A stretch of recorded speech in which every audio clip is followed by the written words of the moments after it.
শুভ সকাল আমার প্রিয় বন্ধুরা, সকলে কেমন আছো?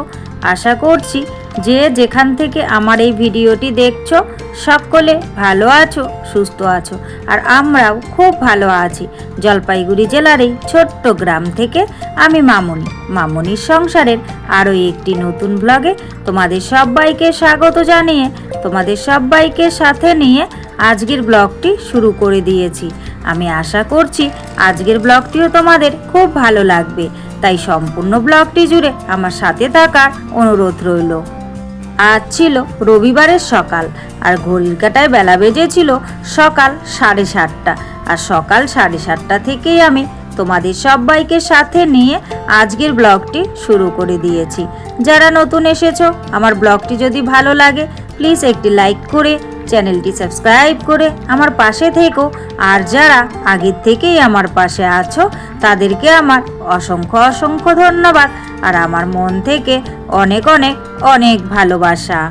সকালবেলায় যেহেতু উঠোন ঝাড়ু দেওয়ার ঝামেলাটা থাকে না, তাই কিন্তু সকালই ঘুম থেকে উঠে আগে ফ্রেশ হয়ে নিয়েছি। ফ্রেশ হয়ে সোজা বাসি ঘরটা ঝাড়ু দিয়ে নিয়েছি, কারণ সকালবেলার দিকটাই তো বাবু উঠোনটা ঝাড়ু দেয়। বাসি ঘরটা থাকে কারণ ঘরের ভিতরে আমরা থাকি। তারপর উঠে কিন্তু আমি ঘরদোরগুলো সুন্দর করে ঝাড়ফাট দিয়ে নিয়েছি। তারপর রান্নার জন্য 1 বালতি জল পাম্প করে নিয়ে এলাম, কারণ রাত্রিরে না যে যতটুকু জল থাকে জলটা ফেলে বালতিটা উপর করে দিই। সারাদিন ধরে তো বালতির মধ্যে জল থাকে, তাই রাতটা একটুখানি রেস্ট দিই। তাই সকালবেলায় আমি কিন্তু জলের বালতিটা পাম্প করে ভরে নিয়ে এলাম। এসে রান্নাঘরে একদম কিন্তু আমি সকালের খাবার তৈরি করতে লেগে গেলাম। সকালের খাবার বলতে ওই যে চা করেছি, আর মেয়ের জন্য একটুখানি হরলিক্স বানিয়েছি, আর আমাদের দুজনার জন্য চা। তো এগুলো করে নিয়ে এখন কিন্তু মেয়েকে আমি হরলিক্স দিয়ে দিব। আর যেহেতু মেয়ে একটু কাশি দিচ্ছিল, তাই সামান্য পরিমাণ কিন্তু গরম জল করে দিয়েছি। ওকে মুখ ধুয়ে তো জল খায়, তাই ওই গরম জলটাই কিন্তু খাবে। গরম জলটা খেয়ে এখন দেখো হরলিক্স বিস্কুট খাচ্ছে, আর আমরা দুজনাই বসে কিন্তু চা বিস্কিট খেয়ে নিয়েছি। খেয়ে নিয়ে সোজা চলে এলাম এ ঘরে বিছানাটাকে গোছাতে। এ ঘরের বিছানাটাকে সুন্দর করে এখন গোছাবো। আর এদিকে দেখো লাইট চলে গেছে, মানে কারেন্টটা চলে গেছে, সে কারণেই ঘরটা কিন্তু অন্ধকার লাগছে। ওই কাল রাত্রিরে একটুখানি ঝড় বৃষ্টি মতন হয়েছিল, তারপর থেকে যে লাইন চলে গেছে আর এখনো পর্যন্ত লাইনের দেখা নেই। আসলে কি বলতো, বেশ মেঘ গুড়গুড় করছিল, হাওয়া দিচ্ছিল, তবে বৃষ্টিটা কিন্তু খুব বেশি পরিমাণে হয়নি। ওই হাওয়া হওয়ার দরুন মনে হয় লাইনটা চলে গেছে। তো এ ঘরটা সুন্দর করে টিপটপ করে গুছিয়ে আমি কিন্তু সোজা চলে এলাম এ ঘরে এসে দেখো সুন্দর করে কিন্তু এখন আমি ঘরটাকে গুছিয়ে নেব। যেহেতু আর 7:30টার মধ্যেই ঘুম থেকে উঠেছি, রান্নাটা একটু বেলা করেই করব, সে কারণেই কিন্তু এ ঘরটা গুছোতে চলে এলাম। আর আমার মেয়ের কাণ্ড দেখেছো, কাল এ ঘরে বিছানার উপর বসে খেলেছে, খেলনা বাটিগুলো ওভাবেই কিভাবে রেখে দিয়েছে। তো কাল আর গোছাতে সময় পাইনি, তাই আজকে ভাবছি পুরো ঘরটাকে ডিপ ক্লিন করব। আসলে কি বলতো, কাজকর্ম করার মানসিকতা যদি থাকে না, তাহলে ওই 1 ঘন্টা সময়ই কিন্তু যথেষ্ট। ঘরবাড়ি সুন্দরভাবে ডিপ ক্লিন করে পরিষ্কার পরিচ্ছন্ন করে রাখার জন্য বেশি সময়ের প্রয়োজন হয় না। হাতে 1 ঘন্টা সময় নিয়ে কাজ করলেই কিন্তু সুন্দরভাবে কাজগুলো হয়ে যায়। তবে ওই সংসারের কাজের চাপে সেই 1 ঘন্টা সময়ে কিন্তু আমরা সচরাচর বের করে উঠতে পারি না। ঘরবাড়ি দ্রুত গোছানো আর পরিষ্কার পরিচ্ছন্ন রাখার জন্য হাতে 1 ঘন্টা সময়ই যথেষ্ট। তো হাতে যেহেতু আজ আমার 1 ঘন্টা সময় আছে, তাই কিন্তু ঘরবাড়িটাকে আমি সুন্দর করে পরিষ্কার পরিচ্ছন্ন করছি। তো এ ঘরটা অনেক দিন থেকেই ভাবছিলাম পরিষ্কার করব, ডিপ ক্লিন করব, কিন্তু হয়ে উঠছে না কাজের জন্য। তো আজ 1 ঘন্টা সময় বের করে নিয়েছি, আর দেখো সুন্দর করে কিন্তু পরিষ্কার পরিচ্ছন্ন করে নিচ্ছি। ড্রেসিং টেবিলের ওই জায়গাটা সুন্দর করে আমি ওটা তুলে কিন্তু ঝেড়ে নিলাম, আর ঝেড়ে এই দিকটা নিচেরটাও ঝেড়ে নিলাম। তারপর দেখো ওই যে সেন্টার টেবিলটা যা আছে, ওই টেবিলের নিচটা এদিকটায় টেনে আমি কিন্তু সুন্দর করে ঝাড়ু দিয়ে নিলাম। ওই নোংরা টোংরাগুলো পড়েছে, ওগুলোকে সরিয়ে না ঝাড় দিলে তো ভালোভাবে পরিষ্কার হবে না, সে কারণে।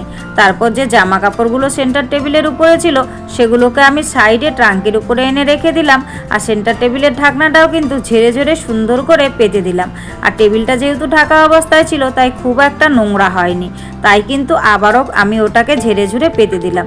পেতে দিয়ে সুন্দর করে চৌকির নিচটি ভালো করে কিন্তু আমি ঝাড়ু দিয়ে ওই 1 ঘন্টা সময়ের মধ্যে সুন্দরভাবে ওই দ্রুত কিন্তু ঘরটাকে ডিপ ক্লিন করে নিলাম। তারপর দেখো সোজা চলে এলাম ফুল তুলতে। আর গাছগুলোতে এত সুন্দর ফুল ফুটেছে, দেখে মনটা ভরে উঠেছে।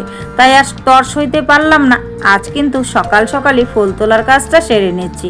তো আগে ওই দিককার জবা ফুলগুলো তুলে নিয়েছি, এখন এই দিককার ফুলগুলো তুলছি। তবে গাছের সবগুলো ফুল কিন্তু আমি তুলব না, যতটুকু প্রয়োজন ততটুকুই তুলব। আর বাদবাকিগুলো গাছে থাকবে। আর ফুল গাছে থাকলে দেখতে বেশ ভালো লাগে, সৌন্দর্যটা আলাদাই বেড়ে যায়। তাই সব ফুল তুলি না, তবে হ্যাঁ, ফুল তুলতে কিন্তু আমার ভীষণ ভালো লাগে। এরকম করে গাছে যদি ফুল ফুটে থাকে তাহলে ফুল তুলতে খুবই ভালো লাগে। তারপর দেখো কিছু সাদা ফুল আমি কিন্তু তুলে নিলাম।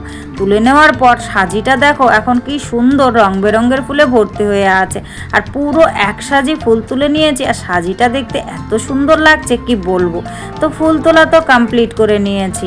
তারপর দেখো কালকের কিছু জামা কাপড় কেচেছিলাম, পুরোপুরিভাবে শুকোয়নি, সেগুলোকে কিন্তু আমি এই দিকটা মেলে দিতে এলাম।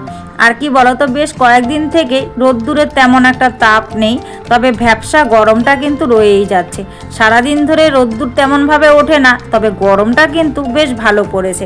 আর রোদ্দুর ঠিকমতো না ওঠার কারণেই কিন্তু জামা কাপড় শুকোয় না পুরোপুরিভাবে। আর এমনিতেই তো বর্ষাকালে জামা কাপড় একটু দেরি করে শুকোয়, তাই কিন্তু ওগুলোকে আজকেও আমাকে মেলে দিতে হলো। তবে আজ কিন্তু আমার কাচাকুচির তেমন একটা নেই, সে কারণেই দেখো সোজা চলে এসেছি রান্নাঘরে। আর রান্নাঘরে এসে কিন্তু রান্নাটাও বসিয়ে দিয়েছি। আজ করব সব সবজি দিয়ে, সয়াবিন দিয়ে নিরামিষ তরকারি, ডিমের অমলেট। তো রান্না বান্না সব কমপ্লিট হয়ে গেছে। রান্না বান্না সব কমপ্লিট করে নিয়ে বাদবাকি যে কাজকর্মগুলো আছে সেগুলো করতে লেগে গেছি। আগে কিন্তু সুন্দর করে আমি ঘরের ভেতরগুলো মুছে নিয়েছি, তারপর এখন বারান্দাটা মুছছি। আর এদিকে দেখো মেয়ে দৌড়াদৌড়ি করছে, ওকে একটুখানি বকা দিলাম, কারণ ভিজে ঘর পাড়ালে পরে ধুলোবালি লেগে যাবে। সে কারণেই বললাম ঘরটা শুকোক তারপর পাড়াতে, কিন্তু ও কিছুতেই মানছে না, ও এ ঘর ও ঘর করেই যাচ্ছে। তো সুন্দর করে কিন্তু আমার বারান্দাটা মোছা হয়ে গেছে, বারান্দাটাও মুছে নিয়েছি। এখন ওই বারান্দার নিচে যে উঠোনের জায়গাটা পাকা আছে সেই জায়গাটাও আমি মুছে দিচ্ছি। তো কয়েকদিন ধরে কিন্তু এই জায়গাটা এইটা দিয়ে মুছছি না, ওই জল ঢেলে ঝাড়ু দিয়ে ধুয়ে দিচ্ছি। তো আজকে ভাবছি যে না, আজ আর জল ঢেলে দেবো না, আজকে এটা দিয়েই সুন্দর করে মুছে নেব। তাই কিন্তু এই জায়গাটাও আমি সুন্দর করে মুছে নিচ্ছি। জল ঢেলে দিলেও হয়, কিন্তু প্রতিদিন কেন জানি না জল ঢেলে দিতে ভালো লাগে না। তো আজ কিন্তু সে কারণেই আমি নেতাটা দিয়েই মুছে নিচ্ছি সুন্দর করে। আর মোছার পর জায়গাটা দেখো কত সুন্দর লাগছে। যে কোনো জিনিসই ভালোভাবে পরিষ্কার পরিচ্ছন্ন করলে ভাঙাচোরা বাড়িও দেখতে ভালো লাগে। তো মোছা কমপ্লিট করে আমি নেতাটাকে সুন্দর করে ধুয়ে এখানটায় মেলে দিলাম। মেলে দিয়ে এখন কিন্তু চলে এলাম বাসনগুলো মাজতে। আজকে রান্নাবান্না কমপ্লিট করে আর বাসনগুলো মাজতে বসিনি, বাসনগুলো রেখে দিয়েছিলাম। আর সকালবেলা চা খাওয়ার বাসনগুলোও রয়ে গেছে, টাইমই পাইনি মাঝখানে মাজার জন্য। ওই 1 ঘন্টা সময় বের করে ওই ঘরটা পরিষ্কার করেছি, তো সে কারণে আর হাতে টাইম হয়ে ওঠেনি। তারপর রান্নাবান্না ঝামেলা, এদিকে পরপর কাজকর্মগুলো করতে করতেই কিন্তু বাসনগুলো আমার কলতলাতেই রয়ে গেছে। তারপর রান্নাবান্নার পর যে বাসনগুলো বেরিয়েছে, এই রান্নার কড়াইটা, তারপর গামলাটা, এখন সবগুলো বাসনকে কিন্তু আমি একসঙ্গে সুন্দর করে কলতলায় বসে মেজে নিলাম। আর আজ তবে অনেকটাই কাজ হালকা, কারণ কাচাকুচি তেমন একটা নেই মানে নেই। তো তারপর বাসনগুলোকে মেজে এখন কিন্তু আমি এই কুয়োর উপরে রিংটার মধ্যে সুন্দর করে শুকোতে দিয়ে দিলাম। শুকোতে দিয়ে এখন সোজা চলে এসেছি উঠোনটাকে ঝাড়ু দিতে। আর তার আগে কিন্তু আমি মেয়েকে স্নান ধান করিয়ে দিয়েছি, কারণ বেলা তো অনেকটাই হয়ে গেছে, রোদের তাপও তেমন একটা নেই।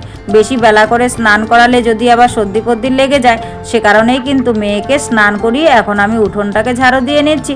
উঠোনটা ঝাড়ু দেওয়া হয়ে গেলে স্নান সেরে আমিও ঠাকুরটা দিয়ে নেব। তো যাই হোক বন্ধুরা, সব মিলিয়ে আজকের ব্লগটা তোমাদের কেমন লেগেছে অবশ্যই কিন্তু তোমরা কমেন্ট করে জানাতে ভুলো না। আর আজকের ব্লগে যদি কিছু ভালো লাগে তাহলে প্লিজ একটা লাইক করো, কমেন্ট করো, শেয়ার করো।